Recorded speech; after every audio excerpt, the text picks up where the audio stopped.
One of the programs that we're setting up is an overhead athlete screen. And what that means is if you're an athlete, obviously in baseball or softball or any kind of volleyball, or anyone that has any kind of overhead movement of the shoulder and arm, we really want to be able to break down that motion and really make sure that your technique is where it should be to minimize the risk of injury. So a huge part of sports medicine is also not necessarily rehab after an injury, but prehab before an injury. So making sure that everyone has the tools and the strength and the stability to get through their sport and their season, actually avoiding an injury. So that absolutely should be the case for a lot of baseball players, for a lot of throwers.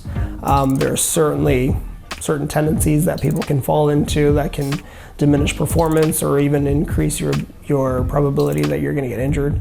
So what we do is we actually take a lot of different aspects of that throwing. We look at your strength of the rotator cuff, we look at the stability of the shoulder blade.